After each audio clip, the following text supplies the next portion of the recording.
একটা সাদাকা বক্স আমরা রেখে দিতে পারি। প্রত্যেক দিনের কিছু দান ওই সাদাকা বক্সের মধ্যে আমরা দিয়ে রাখবো। এরপর আমার যখন সুযোগ হবে তখন এটা আমরা দিয়ে দিব। কিন্তু এই রমাদানে কেউ ফিরবে না খালি হাতে। আল্লাহ রাব্বুল আলামিনের কাছ থেকে আমরা অজস্র চাই। বান্দা যখন আল্লাহর কাছ থেকে একদম আসমান থেকে অজস্র ধারায় নিয়ামত চাই, তখন আল্লাহর জন্য ওই বান্দাকে দেওয়ার প্র্যাকটিস করতে হবে। সুতরাং এই রমাদানে আমরা গোল নির্ধারণ করব, আমাদের ছেলে, আমাদের মেয়ে, আমাদের পরিবার, আমার সামর্থ্য অনুযায়ী যতটুকু চাই আমি ততটুকু দিব।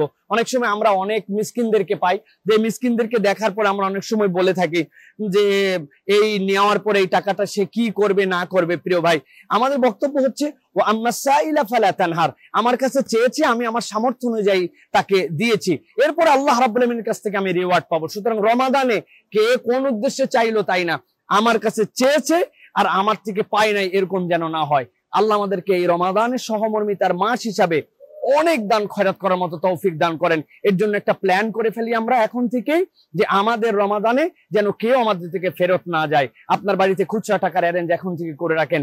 আপনি বাইরে বের হওয়ার সময় যে জামা কাপড় পরেন সেটা অ্যারেঞ্জ করে রাখেন। বাড়িতে একটা সাদাকা বক্স বানায় রাখেন। বাচ্চা কাচ্চা সবাইকে বলবেন এভরিডে আপনি তাকে টাকা দিয়ে বলবেন ডোনেশন দিছো, এখানে আজকে ডোনেট করো। আল্লাহ আমাদেরকে রমাদানে একটা চমৎকার ভাবে দান সাদাকার মাস হিসেবে মানুষের কল্যাণকামী কাজ করে আমাদের অনেক অনেক সওয়াব হাসিল করার তৌফিক দান করেন। আসসালামু আলাইকুম ওয়া রাহমাতুল্লাহি ওয়া বারাকাতুহু।